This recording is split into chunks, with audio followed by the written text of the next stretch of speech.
দেশজুড়ে শিক্ষাক্ষেত্রে বড়সড় বিতর্কের মাঝে কড়া অবস্থান নিল সুপ্রিম কোর্ট অফ ইন্ডিয়া। আদালত নির্দেশ দিয়েছে অষ্টম শ্রেণীর এনসিইআরটি পাঠ্য বইয়ে বিচার ব্যবস্থায় দুর্নীতি সংক্রান্ত অধ্যায় আপাতত প্রকাশ ও বিতরণের সম্পর্ক নিষেধাজ্ঞা জারি থাকবে। জানা গিয়েছে, national council of educational research and training এর একটি বইতে বিচার ব্যবস্থায় দুর্নীতি নিয়ে একটি অধ্যায় অন্তর্ভুক্ত করা হয়েছিল। সেই অধ্যায়ে আদালত ও বিচারপতিদের ভূমিকা নিয়ে কিছু বিতর্কিত মন্তব্য ও উদাহরণ থাকায় একাধিক মহল আপত্তি তোলে।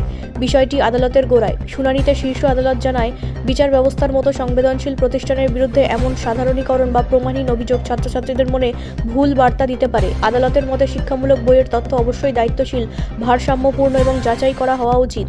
আদালত স্পষ্টভাবে নির্দেশ দিয়েছে, সংশ্লিষ্ট অধ্যায়টি পুনর্বিবেচনা না হওয়া পর্যন্ত বইটি মুদ্রণ, বিক্রি ও বিতরণ স্থগিত রাখতে হবে। পাশাপাশি এনসিইআরটিকে বিষয়বস্তু নতুন করে পর্যালোচনা করে প্রয়োজন সংশোধন করার পরামর্শ দেওয়া হয়েছে। এই সিদ্ধান্তে শিক্ষা মহলে মিশ্র প্রতিক্রিয়া দেখা দিয়েছে। কেউ বলছেন শিক্ষার্থীদের সঠিক তথ্য দেওয়া জরুরি, আবার অনেকে মনে করছেন বিচার ব্যবস্থার মর্যাদা রক্ষা করাও সমানভাবে গুরুত্বপূর্ণ। পরবর্তী নির্দেশ না আসা পর্যন্ত এই নিষেধাজ্ঞাই বলবৎ থাকবে।